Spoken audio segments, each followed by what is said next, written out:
Alright guys, so yet another Israeli lie has completely fallen apart, and this is a lie that of course the United States government not only completely bought into, but also acted on in a way that cut aid to a starving population. So here from The Guardian, Israel still has no proof of UNRWA terrorist claims, but damage to the aid agency is already done. So a little bit of details here. They say unsupported Israeli allegations about UNRWA, which is the United Nations Reliefs and Works Agency, links to terrorism led major donors to cut off $450 million in funding to the main humanitarian agency working in Gaza at a time when people there were dying in droves. And obviously the famine, especially in the northern portion of Gaza, has only gotten worse and worse as time has gone on. We have already passed the point where countless innocent men, women, children have died from starvation. They say 3 months later, 3 months, the situation has only worsened with the onset of a human-made famine on top of the bombing, the collapse of healthcare, and a lack of water and a rise in epidemics. And despite a rigorous inquiry by the former French foreign minister, Catherine Colonna, supported by 3 well-respected research institutes, there is still no evidence for the claim that significant numbers of UNRWA employees have Hamas or Islamic Jihad ties. So I want you guys to understand that the Biden administration, okay, not only did they come out and they said, here from the Times of Israel, Anthony Blinken, Secretary of State, said evidence of UNRWA staffers' October 7th involvement was highly, highly credible. Not only did they do this, but the same day that Israel made these allegations, the United States cut funding to UNRWA, and then many other Western European nations followed suit. So, I mean, this is the standard that we have. If it's an unfounded, zero evidence provided claim or allegation from Israel, we immediately buy into it. And then we take drastic action, not only against the people who they're alleging, right, Hamas militants that had an affiliation with UNRWA, but we do collective punishment on the entirety of the Palestinian population in Gaza that is in the midst of a man-made famine. That's the kind of action that we take on that front. When it's allegations against Israel for brazen war crimes that we've covered for 6 months straight now, it's just, well, we're going to ask Israel for more information. Well, I'm sure Israel's going to investigate themselves, and they're going to come back with a prompt, full, thorough, credible report on what exactly happened. I mean, the flower massacres, multiple flower massacres that we've seen, the raids on hospitals, the controlled demolition of university buildings, the killing of Hind Rajab, that 6-year-old child who was desperately trying to call for help. And then when help arrived in the form of ambulance workers that were coordinating with the IDF, they were killed by the IDF as well as the 6-year-old Hind Rajab and her family. Right? How many other examples? The WCK strike, the strike on the aid workers, the World Central Kitchen workers, right? All of these different examples. And it's always, we're going to ask Israel for more information, we're going to have them do an investigation, and then we'll get back to you. And then it's months and months and months go by, and we have journalists like Matt Lee from the Associated Press, shout out to him, who go to these State Department briefings, and they keep following up on it over and over and over again. Hey, is there any update on that investigation? Any word back on any of these investigations? And there are zero. They have no intention of doing a real investigation into this. They're actively blocking not only Israel, but also the United States, the possibility of a third-party independent investigation into any of these claims. And we keep going on and on like this endlessly. But again, when it comes to claims from Israel, they just eat it up immediately at face value. So they continue. They say there is a separate review underway into specific claims that UNRWA employees took part in the October 7th attack, but that investigation is still not complete, according to UN officials. And the last time that there was a progress report, however, Israel was still withholding cooperation. So, I mean, what exactly are we supposed to take from this? Israel is making these allegations against UNRWA that some of their employees were involved in some way, shape, or form with October 7th, and apparently, according to Anthony Blinken, they have ironclad proof for this, but they're not willing to cooperate with an investigation to confirm their own allegations. What does that tell you about the credibility of those allegations, right? I think it says a lot. And the other thing is, like, even if the allegations were true, that would not justify cutting off funding to UNRWA. As they pointed out in this article, this is the main aid organization that is capable of facilitating aid to this population in Gaza. So even if 13 out of thousands and thousands of UNRWA employees had something to do with October 7th, that doesn't justify collective punishment of 2 million Palestinians in Gaza. But that's exactly what the United States did. So they say this Kalana inquiry from the French former foreign minister, which is a broad assessment of UNRWA neutrality, wrote to Israeli authorities in March and then again in April, asking for names and evidence behind the Israeli claims of Hamas and Islamic Jihad ties. Arguably, Israel didn't need to cooperate with UNRWA's donors after UNRWA's donors proved themselves to be all too eager to cut off funding without seeing any evidence. And that's true. Unfortunately, that's true. Why should Israel cooperate with a third-party investigation when they already got what they wanted?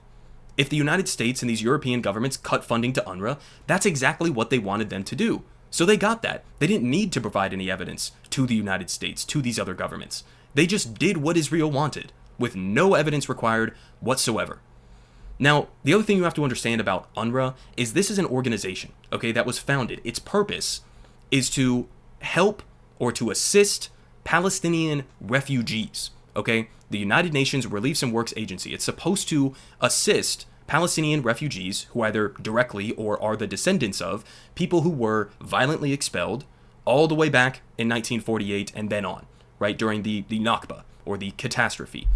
And so the reason that Israel wants UNRWA destroyed, the reason they want them defunded, right, is because they do not want this agency to exist as an acknowledgement that Palestinian refugees exist, and they do under international law. Israel does not want that. And so you have to take that into consideration. This is all politics. And they make this argument later down in this article. It's all politics.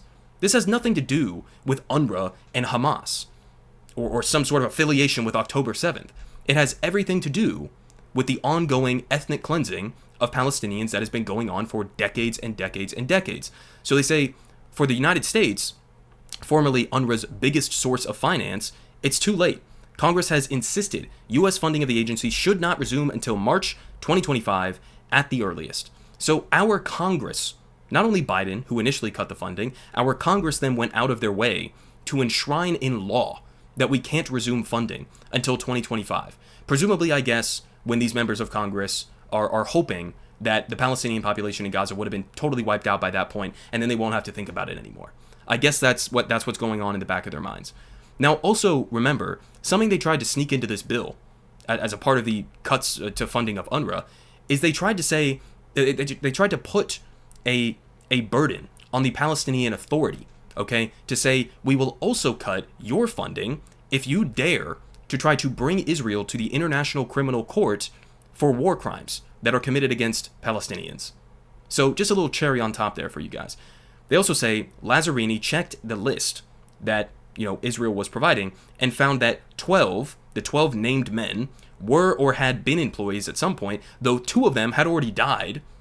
There was no evidence to prove that the other 10 had played any role on October 7th, but the Commissioner General used his executive powers to fire them anyways to protect UNRWA's reputation and its operations in Gaza. So this is what happened, guys. You had UNRWA basically came out, and after these allegations dropped, which, by the way, as a reminder, happened basically, I think it was on the same day or the day after the ICJ came down with their preliminary ruling that it's plausible Israel is committing a genocide. So this whole thing was just a massive distraction from the ICJ genocide case, just as a reminder. But what happened here is that UNRWA basically took steps before they had to, and they said, we're going to fire these 12 people that you have alleged had some involvement with October 7th, even without any evidence. We're just going to go out of our way and fire them just to try to ensure that this doesn't stain our reputation, okay? That we can keep doing what we're doing to help the Palestinians in Gaza. And it basically backfired because a lot of these countries looked at UNRWA firing these guys and said, oh, well, that's proof that they definitely had some sort of complicity in October 7th, because why would UNRWA fire these people if there was no evidence backing it up? So bad strategy there. Definitely backfired. And they finish off here. They say, what emerges vividly from this report is Israeli non-engagement, both before and after October 7th. That reflects a wider mindset in the Israeli political scene that UNRWA cannot be improved or reformed, but only eliminated. It is a political issue, okay? As I was just saying, the agency's full name is the United Nations Relief and Works Agency for Palestine Refugees in the Near East. It reflects the fact that it was founded in the aftermath of the 1948 Israeli War of Independence, or the Nakba, and its continued existence reflects the fact that all of the problems left behind by that war remain unsolved. So it's a good article there, breaking all of this down, and I mean, this is this is where we're at, guys. We still have not resumed funding. We can't resume funding at this point, all based on a zero evidence provided lie from Israel. That was a distraction from the genocide case against them at the International Court of Justice. These are their tactics. Everyone is Hamas. UNRWA is Hamas. The UN broadly is Hamas.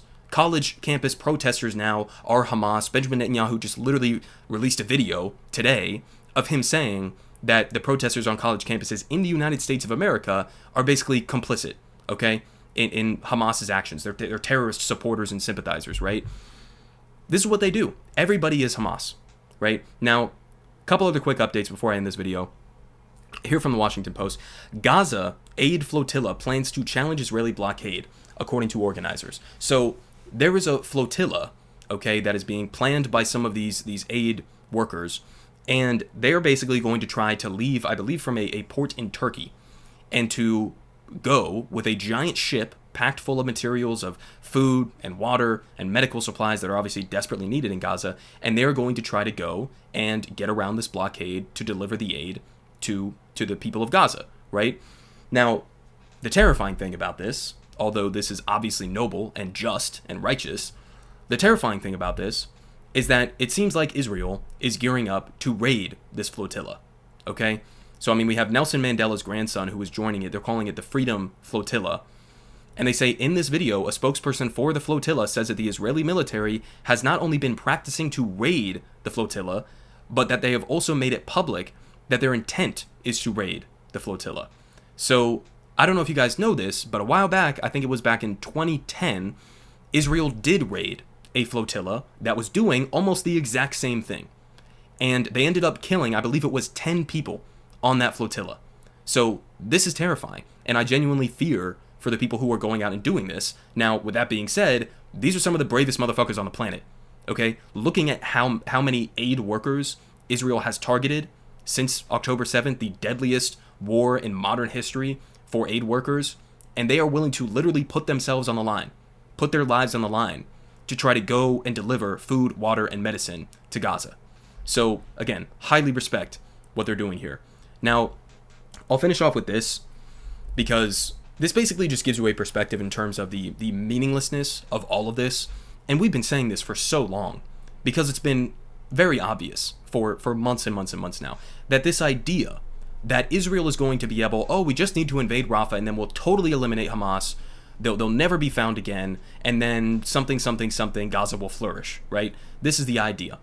Now, here we have an article, I believe this is the New York Times here, admitting that Israeli officials and U.S. officials know that Israel cannot eliminate Hamas through military means. It is not possible. They say here, we got some direct quotes. Palestinian resistance to Israel, manifested by Hamas and other militant groups, is an idea as much as it is a physical, tangible group of people, said Douglas London, a retired CIA officer who spent 34 years at the agency. This is a CIA officer who understands this. So for as much damage Israel might have inflicted on Hamas, it still has capacity, resilience, funding, and a long line of people most likely waiting to sign up and join after all of the fighting and all of the destruction and all of the loss of life. Which again, something we've been saying for a long time now. How many people do you think you are radicalizing to be much more aggressively anti-Israel when you've just gone around and created how many thousands of children who no longer have any family members? Remember they had to create an entirely new term just for Gaza that was called Wounded Child No Surviving Family, right? How many people do you think that you are radicalizing by flattening all civilian infrastructure in Gaza? What do you think that's going to do to the mindset of somebody living in Gaza? I mean, Jesus Christ, man. Of course this is going to produce blowback. Of course they are never going to be able to defeat Hamas through military means. We've known this the whole time, okay? But still, we have the Israeli government. I mean, the U.S. is greenlighting the Israeli government doing a ground invasion into Rafah, where half the population of Gaza has been stuffed into because the rest of the Gaza Strip has been bombed into oblivion and is no longer habitable, okay? You have 1 million plus people packed into the Gaza Strip in a massive refugee camp, and the U.S. is going to allow Israel to do an invasion there under the guise that, oh, this is the final thing. Right after this, we'll wrap it up, and we'll head on back. This is going to be how we defeat Hamas. And behind the scenes, Israeli officials, U.S. officials, fucking 3 decades long CIA officers, even they admit, yeah, this isn't going to defeat Hamas. You're not going to defeat Hamas. Why? Because even they understand Hamas is more so a representative of an idea of violent resistance, okay, than it is a set amount of militants or a set amount of military hardware. That's not how this shit works. So, I mean, there you go, guys. I don't know how much bleaker it can possibly get. I mean, I'm sure when they invade Rafah, it will. But I mean, this kind of a lie, you would think at some point, our politicians, our media, if they weren't so corrupt and biased on this issue, that they would finally admit, maybe we should show a little bit of skepticism to the Israeli government. Maybe we shouldn't just buy hook, line, and sinker every single thing that they say. Because they have been repeatedly caught in brazen lies that have directly led to the deaths of countless thousands of innocent people. Politic guy has the best politic. Believe me, no one does it like him.